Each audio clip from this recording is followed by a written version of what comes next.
Το πρόγραμμα είναι κατάλληλο για άνω των 8 ετών.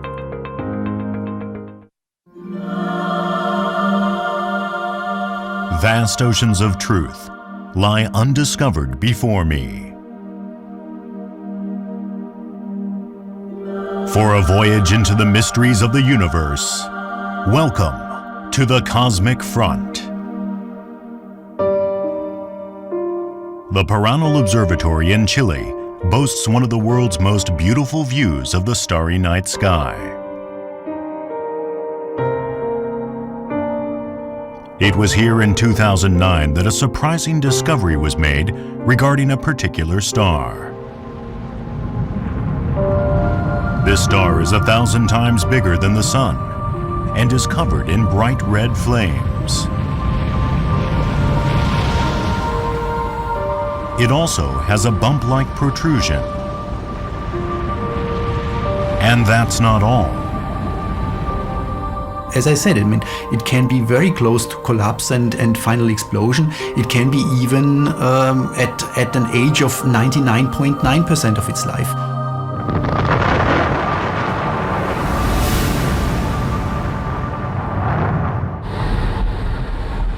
We are in Hida City in Japan. The star may explode any day now, and preparing for this is a gigantic observation device called Super Kamiokande. It should detect signs of the explosion faster than anywhere else in the world. Training is being carried out in preparation for the imminent explosion. もしもし、超新星爆発のアラームが鳴りましたので、至急会議を始めてください。If signs of an explosion are detected, telescopes around the world will turn to the star.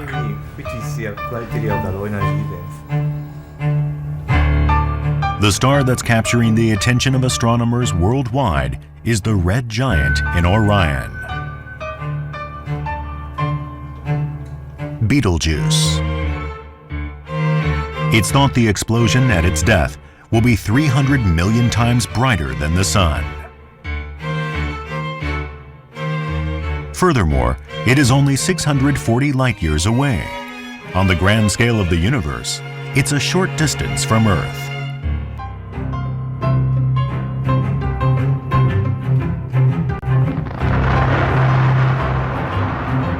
Some scientists warn the explosion may even spell danger for Earth. If it is going to produce a gamma ray burst and we're looking straight down the jet of radiation, which is going to have major biological impact. Betelgeuse, the red giant. What is happening now on this star? And what will happen at the moment of its death? We investigate Betelgeuse, a star on the brink of death.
Roppongi, Tokyo.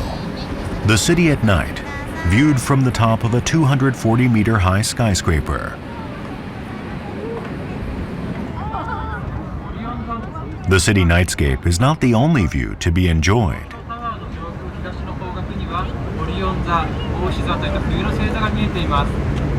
Guides are on hand to explain the stars in the night sky. 初めて。ああ、よかったです。月がある日でも見えるのがあの星ですね。わかりますかね。ちょっとオレンジ色の、そうオリオン座ですね。ちょうど今東の空でオリオン座がで目印が赤い星と右の方に白い星がありますよね。明るい2つの星がオリオン座なんですよ。これは東京でも確実に街の中で見えるんで、ぜひ晴れたら毎晩見えてます。With the city's bright lights, it's not easy to find the constellations. But there is one constellation that stands out more than the rest. Orion. It's identified by the 3 stars in a row and the 4 bright stars surrounding them. In ancient Greek mythology, Orion was a brave hunter armed with a club who died and ascended to the heavenly skies. Today's show features the bright red star on the top left corner, Betelgeuse. We begin by looking at the position of each star that makes up the constellation. The stars appear to be on the same plane, but in fact are at widely varying distances from Earth. Betelgeuse is 640 light-years away, making it Orion's second closest star to Earth. 200 years ago, an odd discovery was made about the star.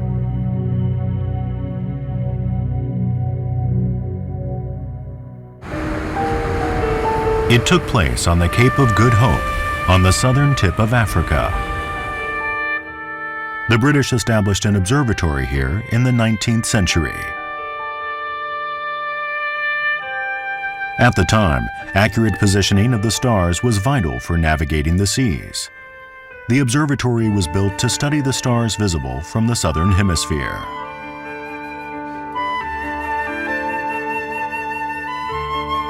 The British astronomer Sir John Herschel was fascinated by the bright Betelgeuse and recorded observations of the star.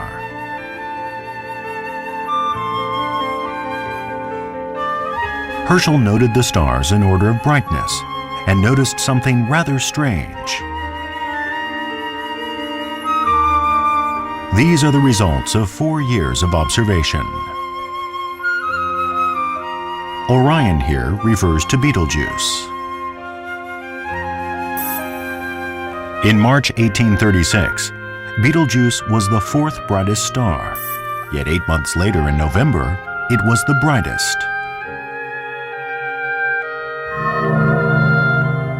He discovered that sometimes the star grew dimmer, and other times brighter.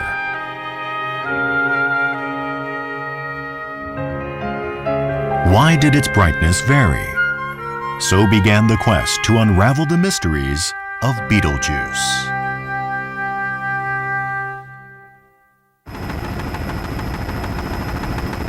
"80 years later in 1920, a new discovery was made.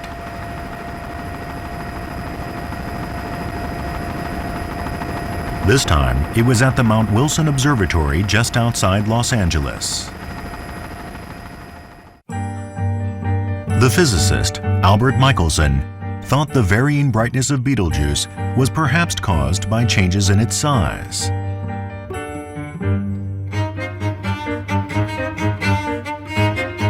Michelson attached a device called an interferometer to the end of a large telescope and attempted to directly measure the size of Betelgeuse.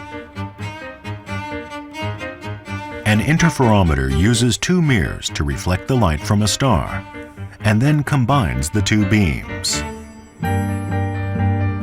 When the mirrors are close together, stripes known as an interference fringe pattern appear on the star's image. As the gap between the mirrors widen, the stripes gradually fade. The stripes disappear completely when the 2 mirrors are exactly aligned with the outer edges of the star. The distance from Betelgeuse is known, and so it's possible to calculate its diameter from its angular distance at this point. From these observations, Michelson concluded that Betelgeuse was a giant star, 300 times larger than the Sun. but the mystery of its varying brightness remained. It was about 40 years later that the puzzle was solved.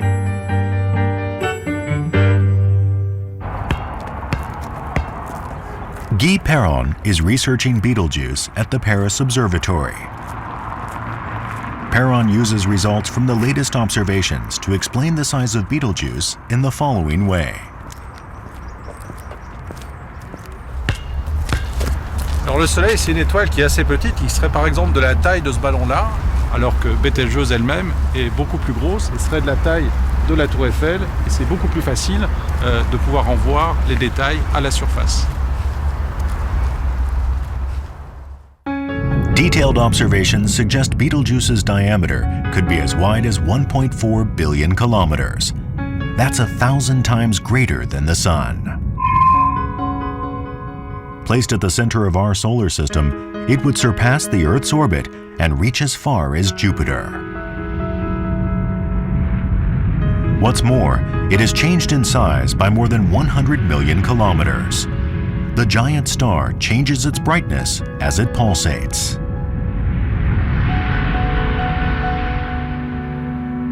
In fact, this pulsation foreshadows the star's future fate.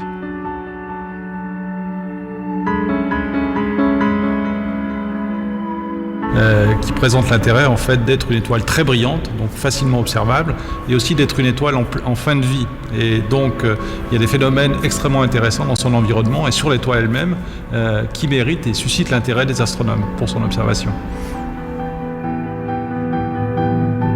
Fixed stars, which shine by their own light, are born and die just like humans. Stars are born out of clouds of gas floating in space. The gas gathers under its own gravity, and when its core temperature hits 10 million degrees, it starts to shine. And a star is born.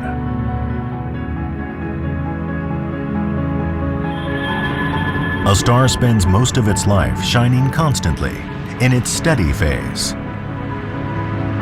The Sun is presently in this stage. But even the Sun will eventually reach the end of its life and gradually expand, turning red. This is when a star becomes a red giant. With a star like Betelgeuse, whose mass is more than 8 times the Sun, it expands even further as it draws nearer to death and becomes a red supergiant. Parce qu'on sait que sa durée de vie est très limitée. Et que, contrairement au Soleil, par exemple, qui a vécu la moitié de sa vie, Betelgeuse en a probablement vécu 90% ou 95%.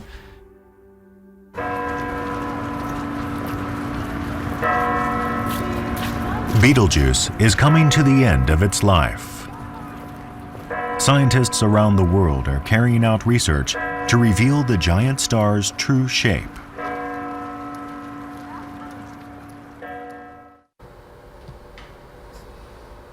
Keiichi Onaka is based at the Max Planck Institute for Radio Astronomy in Germany. Since moving to Germany in 2000, he has been studying dying stars.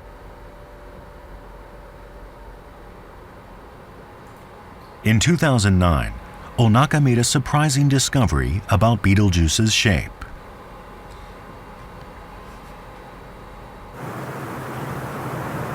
He made his observations at the Paranal Observatory in Chile.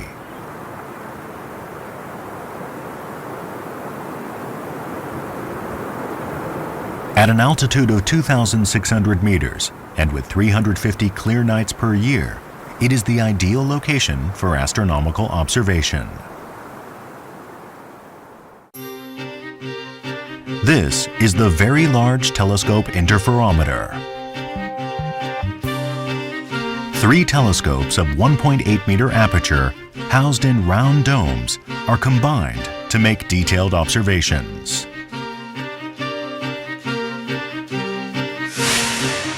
It works on the same principle as the device used by Michelson in 1920, but is much more powerful.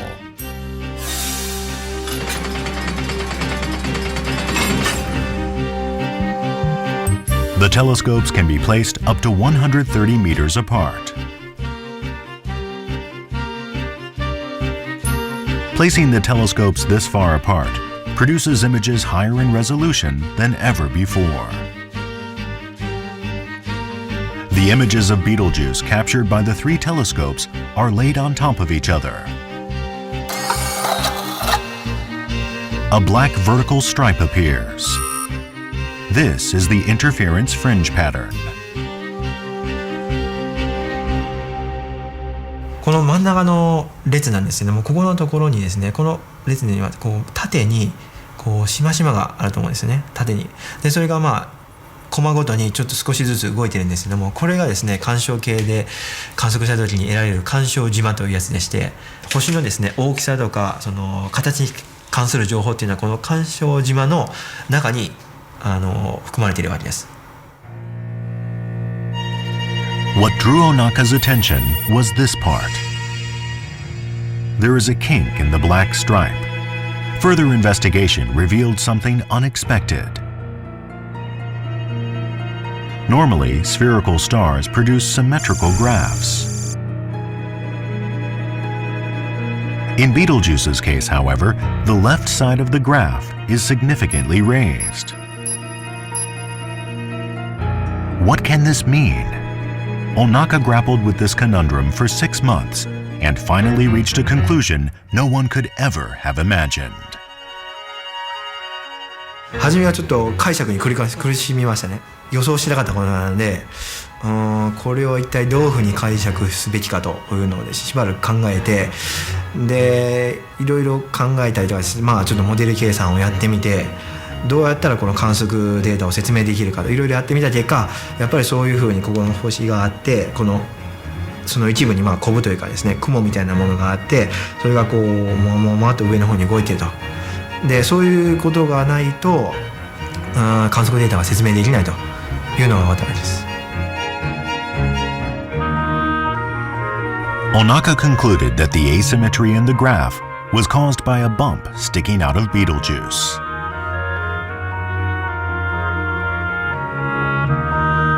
Onaka explains the star's shape that he uncovered from the observation results.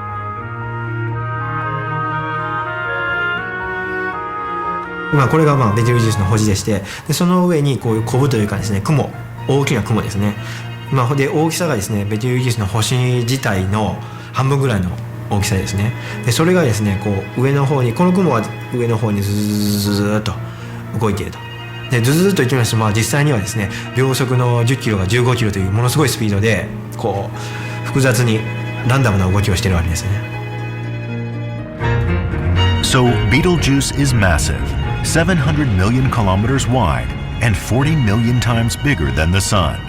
And unlike normal spherical stars, it has an irregular shape because of its bump.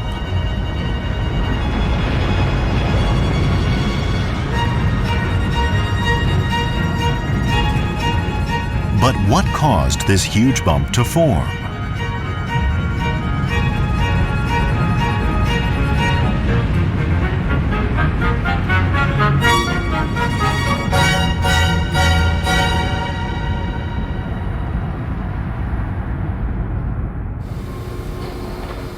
One scientist is proposing that the answer lies in the star's interior.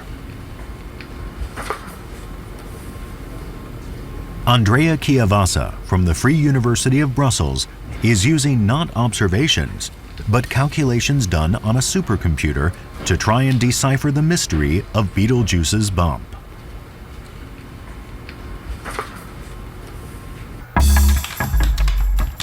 He has calculated how heat travels out from the center of the star and how the gas moves over time.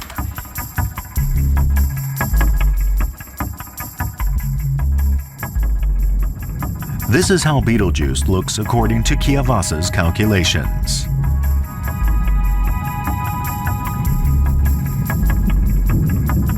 Its surface is covered in patterns 800 million kilometers wide, and here and there, pockets of gas rise and then sink back down. Les étoiles froides, en général, du Soleil jusqu'aux supergéantes rouges, ils ont une enveloppe convective, d'accord? En fait, la convection, c'est un peu comme, j'aime dire ça, c'est un peu comme faire des pâtes. Donc, en fait, quand on met une poêle, on chauffe de l'eau, et on voit bien les boules qui montent. According to Kiyovasa's calculations, the heat generated inside the star has created convection currents hundreds of times wider than the sun's diameter.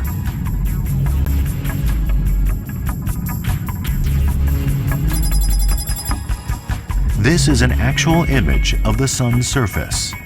Like Betelgeuse, there are convection currents, but they are 800,000 times smaller.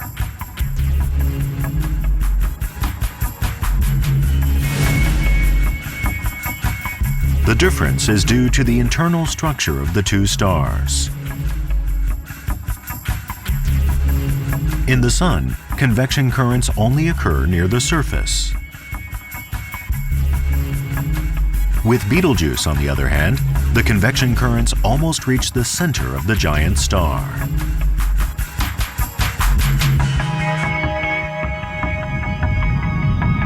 This is why even the convection currents visible on the surface are so large.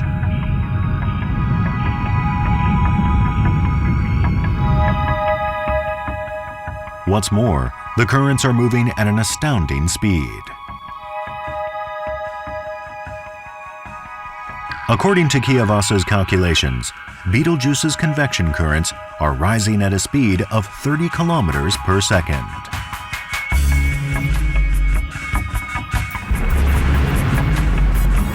The gravity at the surface is quite low, as it's so far from the center of the star. Gas carried up by the convection currents rising at great speed is what's creating the bump. This is the conclusion Kiyovasa has reached. C'est qu'en fait, c'est une étoile, on sait très bien que c'est une étoile avec une dynamique très violente. Ces vitesses, ils génèrent justement, ils font léviter vraiment le gaz de la photosphère de l'étoile, de l'atmosphère de l'étoile. Après, il tend à se détacher de l'étoile. Donc notre étoile, elle nous apparaît plus ronde, mais toute une forme comme une patate. Betelgeuse's odd shape was caused by the star expanding with age and by the sheer force of its massive convection currents.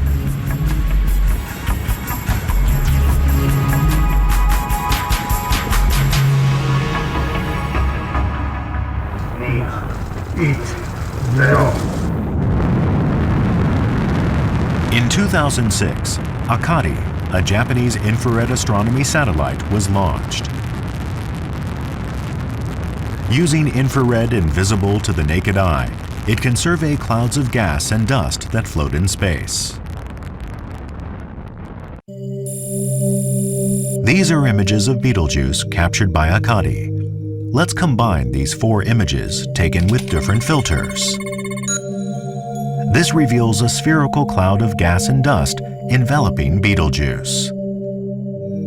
It is 3 light-years wide, 20,000 times greater than Betelgeuse's diameter. The huge amount of gas and dust that can be seen here is thought to have been emitted by Betelgeuse.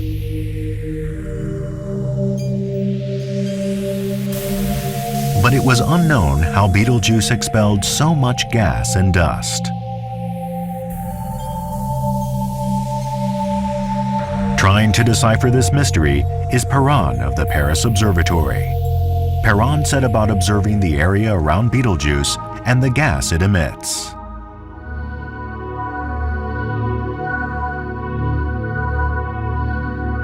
But it's not an easy task to magnify and examine the area surrounding Betelgeuse. This is because there is turbulence in the Earth's atmosphere. When there is turbulence, the image is distorted, making it hard to accurately capture the gas and dust that the star emits.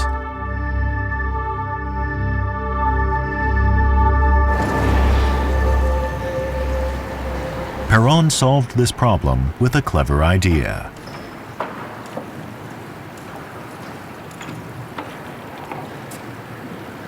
This is a lucky imaging experiment. This card here will be the star, and the pool here will be the atmosphere with random motions, and that destroys the image quality. So we would put the card in the water and try to take the best image possible. The technique of lucky imaging consists in taking many pictures until we get the right picture where the turbulence, or here the pool, is the most stable possible, so that the image is the best possible. And we repeat that for many times during the night. Perron calls the image taken the exact moment there's no turbulence the lucky image. Let's look at the actual photos taken. Continuous shots are taken at a high shutter speed. In every few hundred photos, there is one clear image with no distortion. This is the lucky image that Perron is after.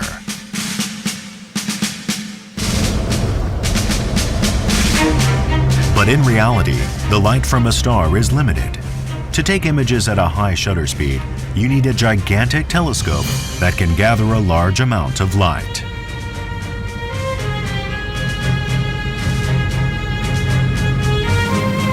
So Perron headed to the Paranal Observatory in Chile.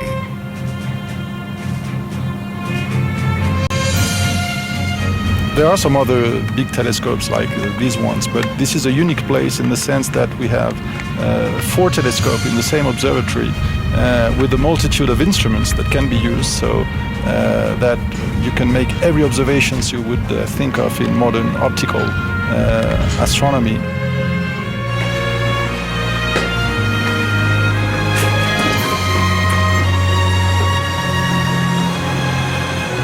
This is the observatory's Very Large Telescope, or VLT for short.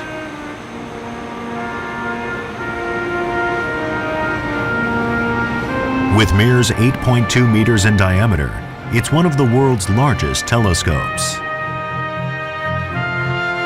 Using this, it's possible to capture at high shutter speeds the faint gas surrounding Betelgeuse. You'll see the primary mirror here, which is 1.2 meter telescope. There's the secondary mirror here, which is about 1 meter in diameter. And the light comes from Betelgeuse, from the sky here, falls on the primary mirror, sends the light to the lucky imaging instrument here, which is called NACO.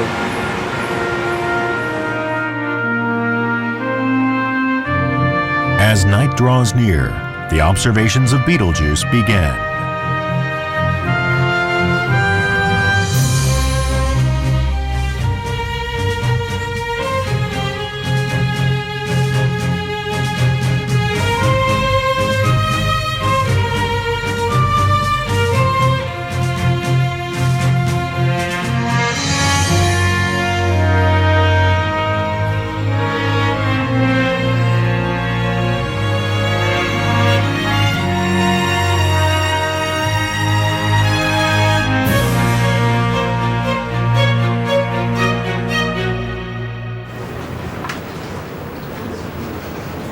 This is the control room at the top of the mountain.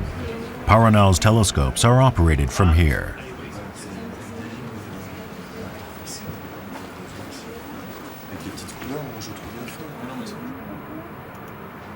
Perron checks the images freshly captured by the telescopes. The red star that appears on the screen is Betelgeuse.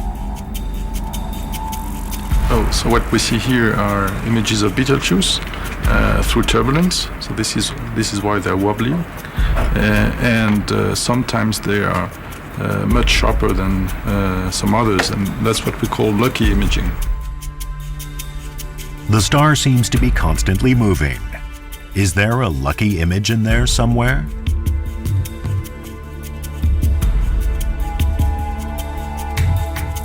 Perron set the shutter speed at 7/1000ths of a second, and in one night captured over 1 million images of the star.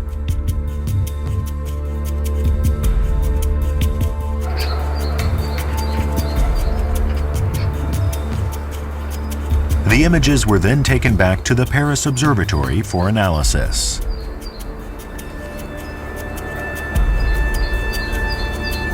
On a cet ensemble d'images. Perron and his team have also devised a way to pick out just the lucky images from the million images of Betelgeuse.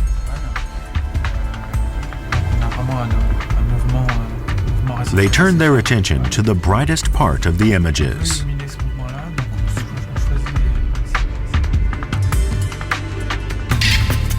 When an image is distorted by the atmosphere, light is scattered and the image is less bright.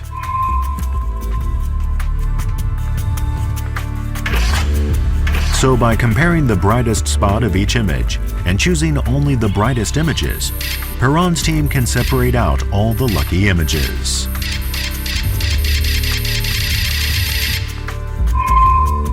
Furthermore, by combining all the lucky images, it's possible to capture even the faintest, smallest detail.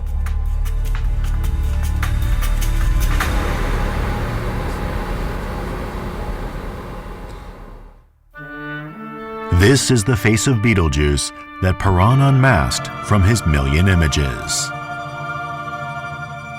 The orange ball is Betelgeuse, and the blue veil is the huge quantity of gas and dust released by the star.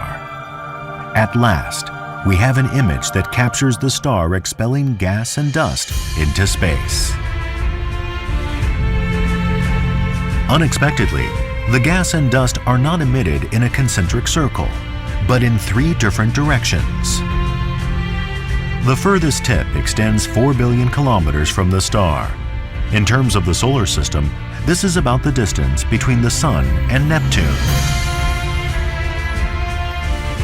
The image also revealed that a clump of gas and dust had broken off from the outer edge. This was how Betelgeuse was releasing the high volume of gas and dust that the infrared satellite Akari had captured.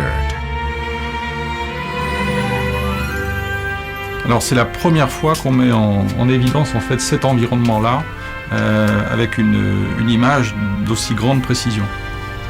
Alors ce que l'on voit là, en fait, la première surprise, j'allais dire, c'est que l'étoile est bien ronde, donc ça c'est tout à fait normal, et on s'attendait à avoir un environnement autour de l'étoile qui était également à symétrie sphérique. Et en fait, on voit qu'il y a 3 directions privilégiées, avec de la lumière ici, là et là. The red giant, with its swelling bump, expels a vast quantity of gas and dust into the space around it.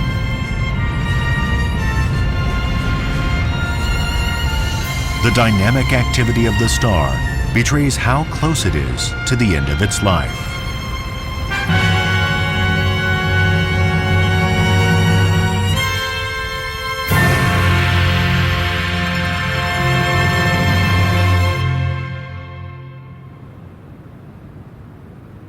The death of Betelgeuse is drawing ever closer. What will happen when it dies?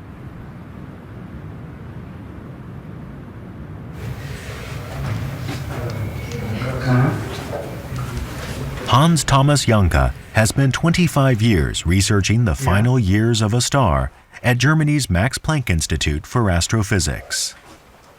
Ja, Mittwoch wäre auf jeden Fall günstiger, ja. Janka uses an experiment to simulate the death of a star. We'll do a little experiment of how a supernova works, how we think a supernova works.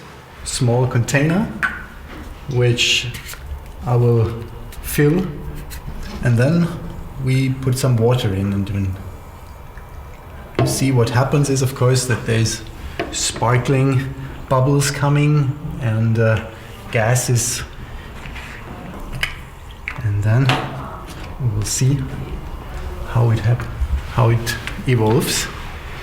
There's pressure building up, and in the end, we will see whether the lid stays on this small container or not. So we see this is the way how we think explosions work.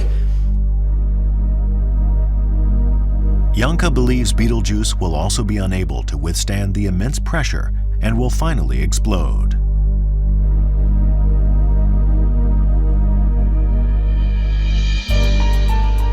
The massive explosion of a gigantic star is something the universe has seen countless times in its long history. 1987 saw a massive explosion of a star in a neighboring galaxy, the Large Magellanic Cloud. The explosion of a star has great repercussions for us. Fixed stars like our Sun emit light as a result of nuclear fusion taking place in their core. A star is mostly made up of the simplest of the elements, hydrogen. The high temperature and pressure inside a star's core cause hydrogen to fuse into helium. This creates energy, making the star shine brightly. This is the present state of our Sun. After a star has shone for a long period of time, the hydrogen in its core is eventually exhausted. And then, instead of hydrogen, the helium start fusing with each other.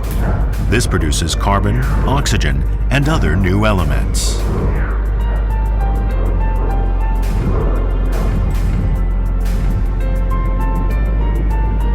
The core temperature rises, and the star begins to expand.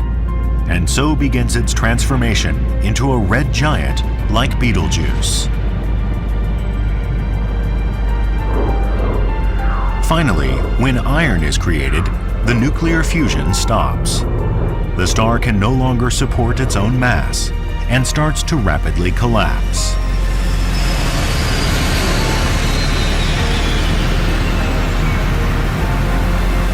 The pressure in the star's core becomes so immense, it causes a massive explosion.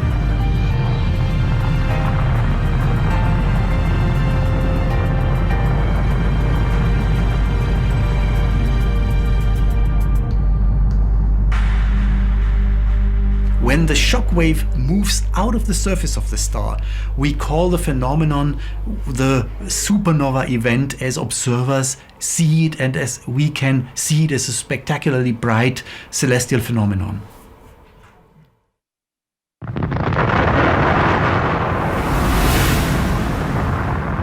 When a supernova explodes, the huge amount of energy generated creates elements heavier than iron and scatters them all around.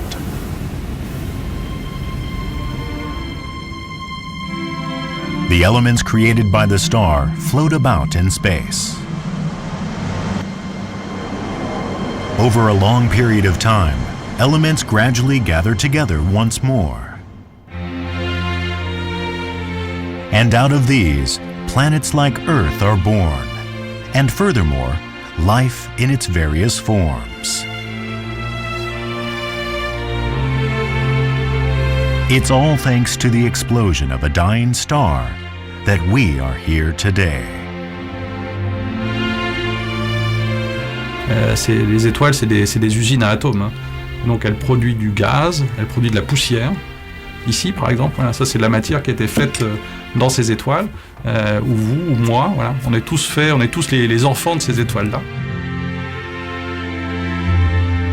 This is Cassiopeia A, the remnant of a massive star that exploded as a supernova. It's possible to make out the various elements produced by the star. The red is iron, and the green is silicon.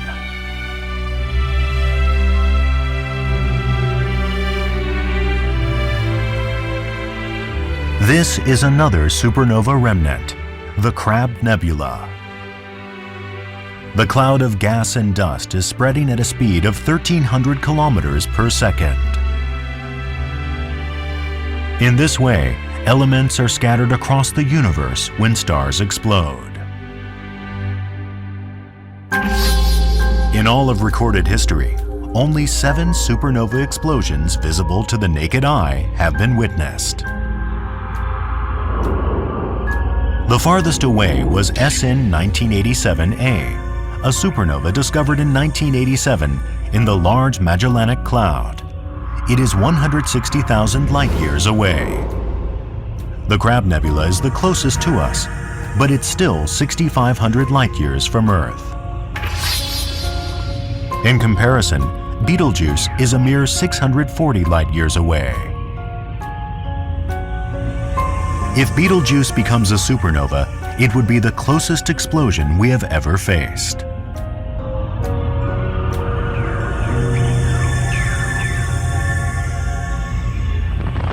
At such a close proximity, will the supernova explosion of Betelgeuse pose any threat to Earth?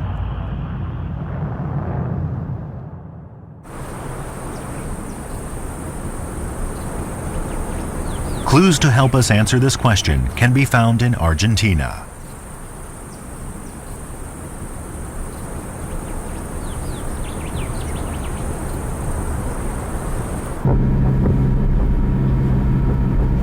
It's a 2-hour drive from the northern city of San Juan, beyond the ravines.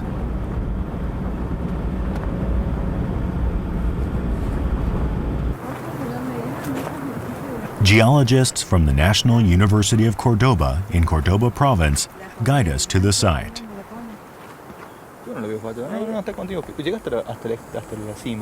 Y si vos continúas el perfil contra el cielo, ¿ves? Hasta abajo, mira, allá ese estrato de allá. Aquí estamos viendo estratos que se formaron aproximadamente entre los 450 a los 440 millones de años. Esto representa la parte superior del Ordovícico, un periodo que tiene registro en gran parte del mundo y donde se produjeron grandes eventos globales. 400 million years ago, dinosaurs had yet to roam the Earth. Apart from some moss growing on the ground, few life forms existed.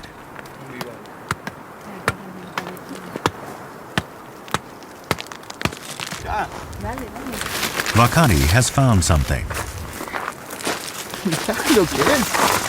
¡Wow! Mira, Juan.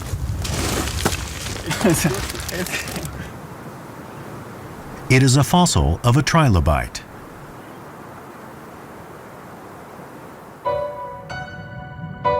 At the time these strata were formed, the sea was full of many different organisms, and trilobites in particular flourished. There were species that lived deep in the sea, and others that lived near the surface. The sea was full of trilobites of all different types. When trilobite fossils from different geological strata are compared, an interesting fact comes to light. In strata more than 440 million years old, both deep sea and shallow water species are found. But in strata less than 440 million years old, only deep water species are found.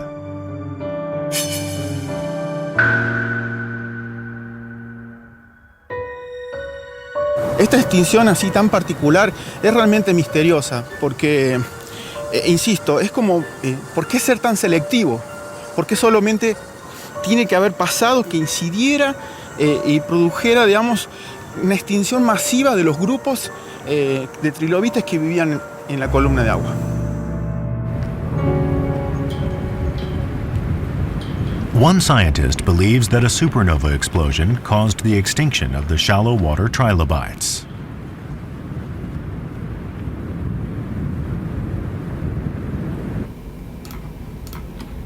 Brian Thomas is an astrophysicist at Washburn University in America. At the Ordovician extinction about 440 million years ago, the most abundant life was trilobites. The main reason for that is that the ozone depletion is a radiation event which directly affects the organisms. When a massive star explodes as a supernova, it releases a powerful burst of radiation in the form of gamma rays. Using theoretical calculations, Thomas can show what changes occur to the Earth's environment when hit by a burst of gamma rays.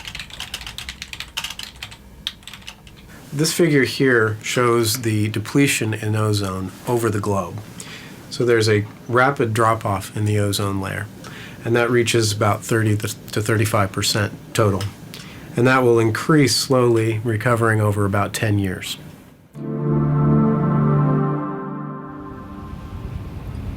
Here is what Thomas thinks happened to the trilobites.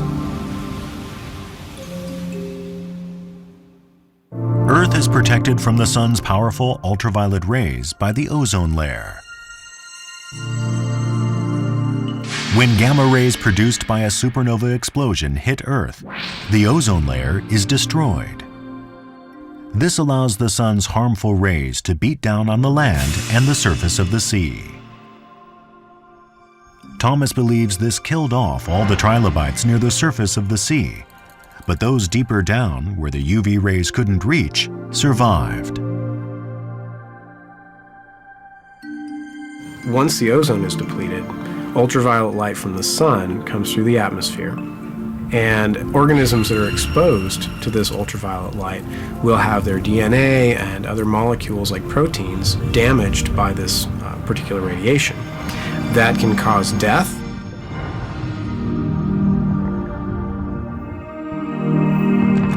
Thomas argues that the death of a gigantic star had huge repercussions on life on Earth in ancient times.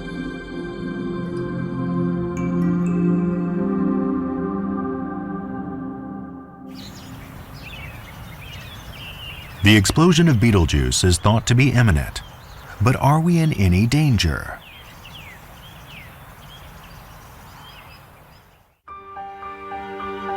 Past research has shown that when a star dies, powerful gamma rays are released at an angle of less than 2 degrees from the axis of rotation. So the key lies in the direction of Betelgeuse's axis in relation to Earth.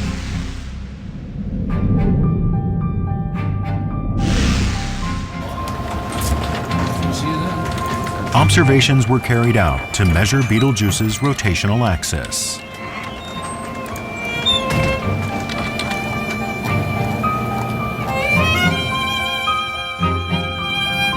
The Hubble Space Telescope was used to investigate the giant star.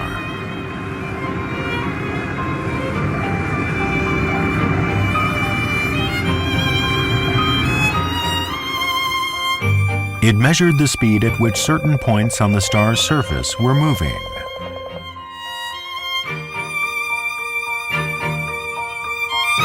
This revealed for the first time ever Betelgeuse's axis of rotation.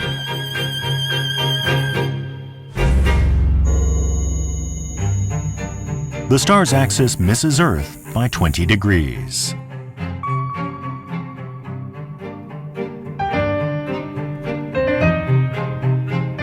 Fortunately, if this is the pole, Betelgeuse, and it represents the way the jet would be oriented, the Earth is not directly focused along that beam. It's actually off by about 20 degrees. So that jet will go off into space and miss us entirely.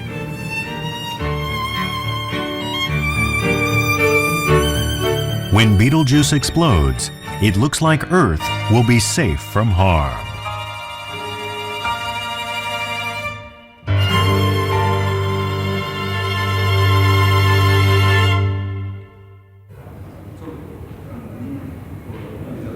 What will we be able to see from Earth when Betelgeuse explodes?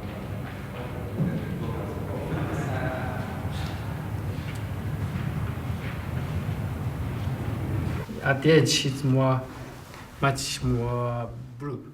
Kenichi Nomoto's team at the University of Tokyo has used theory-based calculations to scientifically show how Betelgeuse will change in color, temperature, and shape when it explodes. Here is a simulation of the results.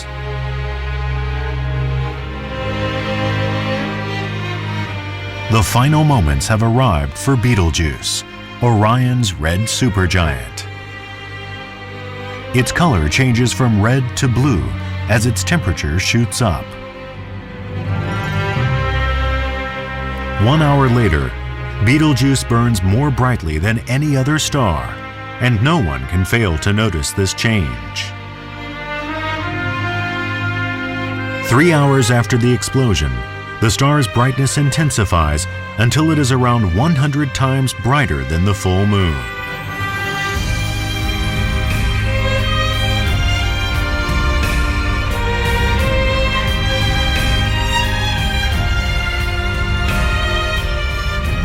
Even during the day, it dazzles in the blue sky.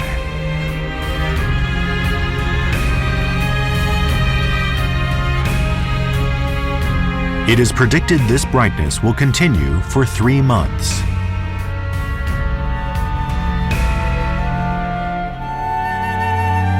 All around Betelgeuse, the gas that the star emits as it dies reflects the intense light of the supernova and glows brightly.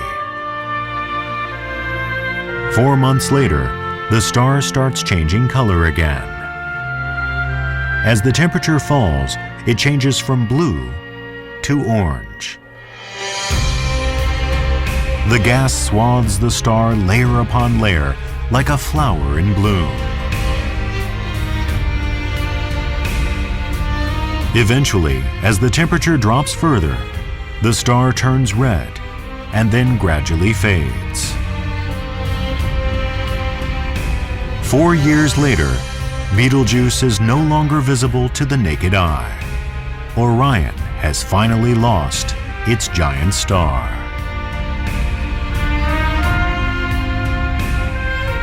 A few hundred years later, it should be possible to see the scattered remnants of Betelgeuse and the nebula of gas reflecting light in the far distance.「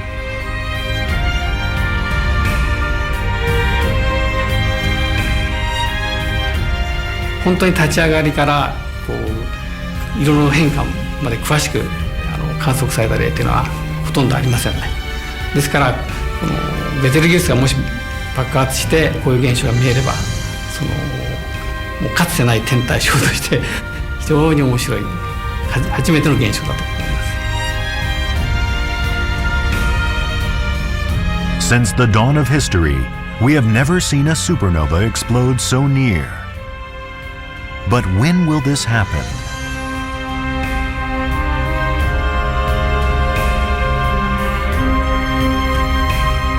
In January 2011, an article became a hot topic of discussion on the internet. It claimed that Betelgeuse will explode in 2012.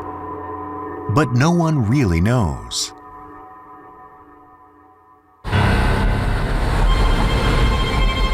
A facility in Japan with the ability to identify the explosion before it's visibly observed is drawing attention from around the world.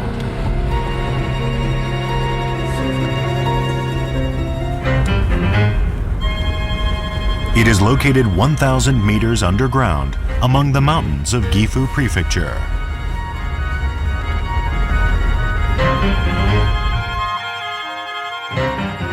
This is the Super Kamiokande, an apparatus that detects particles called neutrinos that fly in from space. Its tank is lined with more than 10,000 detectors.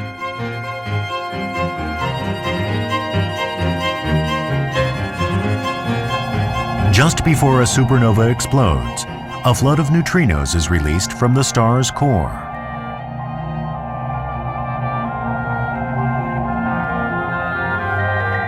The neutrinos from Betelgeuse will collide with the water inside Super Kamiokande's tank and emit countless flashes of blue light. At the earliest, the explosion may happen just a few hours after these flashes occur.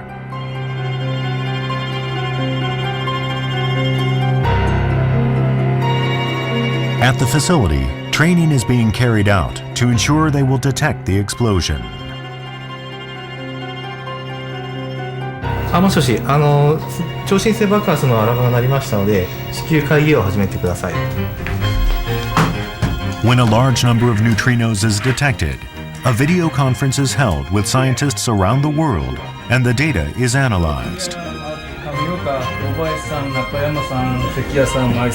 As soon as the supernova explosion is confirmed, observatories worldwide are notified.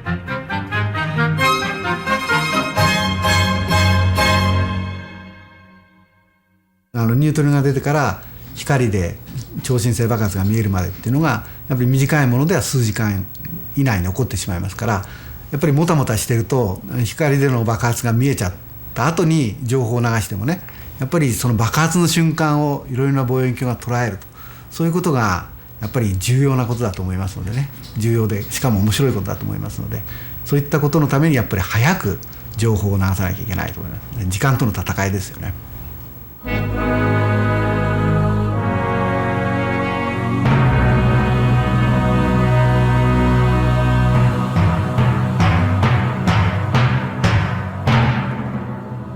Scientists around the world are waiting with bated breath for Betelgeuse to explode.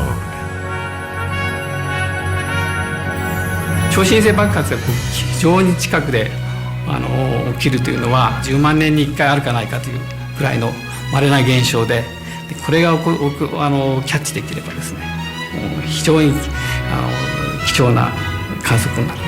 It's near enough to be a spectacular spot in the sky. If a supernova explodes, we will probably see it during daytime.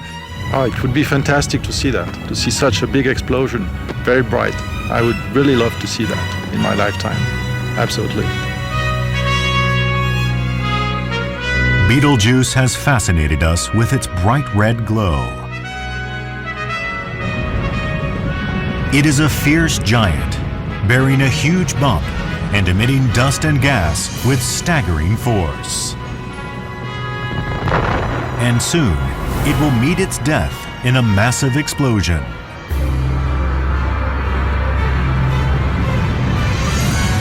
When will its final hour arrive? At that historic moment, humankind will witness yet another undiscovered truth.